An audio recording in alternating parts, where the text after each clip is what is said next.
La vidéo qui va suivre va révéler certains éléments de l'intrigue du film de Thomas Combré, Mourir or not mourir. Si vous ne l'avez pas encore vu, rendez-vous dans la description où vous trouverez le lien vers le film. Si vous êtes encore là, c'est que vous l'avez vu ou que vous vous en fichez d'être spoilé. Bon visionnage.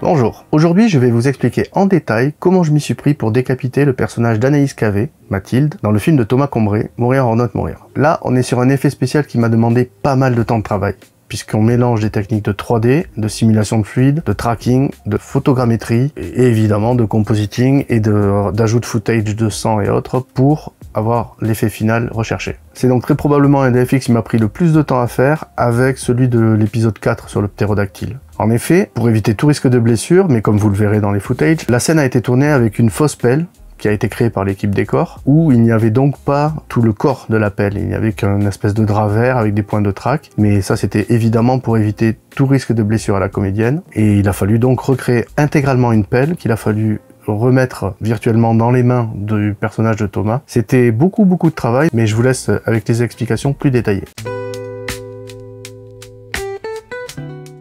Donc là on retrouve notre fausse pelle, qui est en fait une fourche avec un manche identique à la pelle, à laquelle l'équipe des FX a enlevé les deux pics du milieu, puis on place un drap vert pour le détourage et des points de track pour aider au tracking de l'objet. On en vient donc au mesh tracking de la pelle, qui a pris pas mal de temps.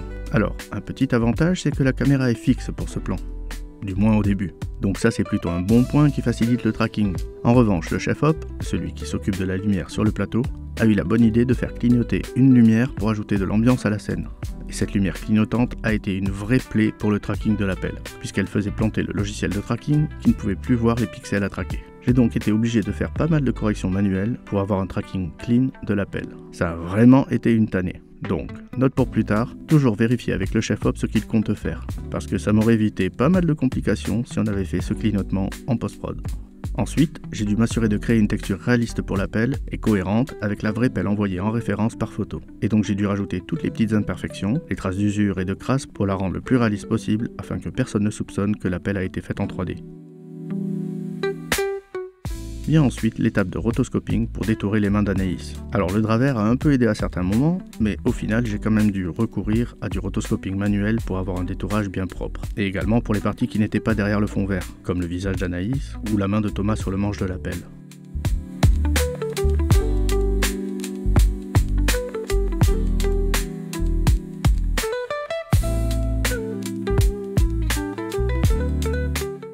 Ensuite, j'ai fait de la photogrammétrie sur Anaïs afin de récupérer un modèle 3D précis et réaliste de son buste. Pour ce faire, on prend une série de photographies en tournant tout autour du sujet. Puis, on injecte ces photos dans un logiciel qui va essayer de reconstituer le modèle à partir des photos et d'un nuage de points qu'il va créer à partir des dites photos.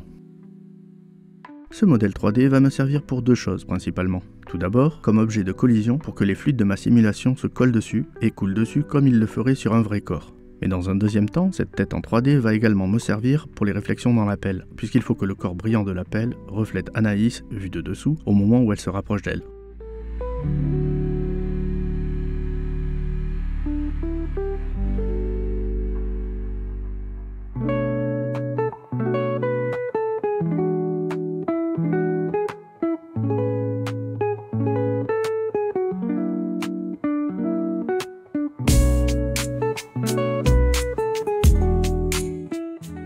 Ensuite, la grosse étape du compositing, où le but va être d'assembler toutes les couches de rendu obtenues avec le logiciel 3D et d'affiner leur assemblage en termes de teinte et de mode de fusion pour obtenir le rendu le plus réaliste possible, y compris pour les traces de sang.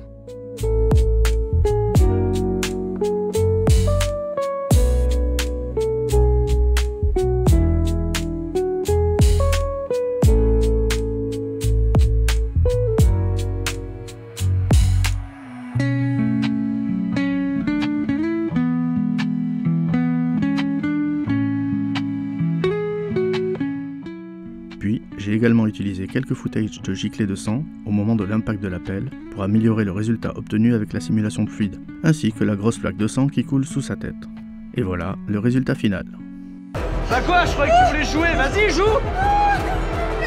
Eh, tu pleures hyper bien sur commande, j'aurais dû te filer un rôle dès le début en fait.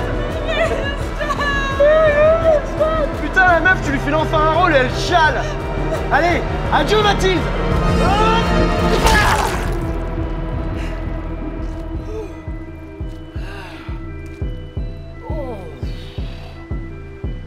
Putain, ça m'a lessivé.